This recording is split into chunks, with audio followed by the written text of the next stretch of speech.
Ottobre 1917.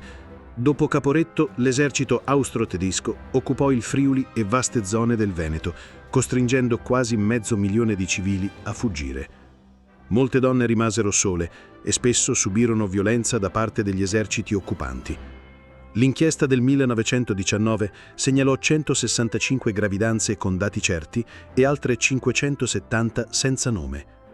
Il 2 dicembre 1918, Monsignor Celso Costantini di Portogruaro fondò l'Ospizio dei Figli della Guerra per accogliere i bambini concepiti durante l'anno dell'occupazione nemica.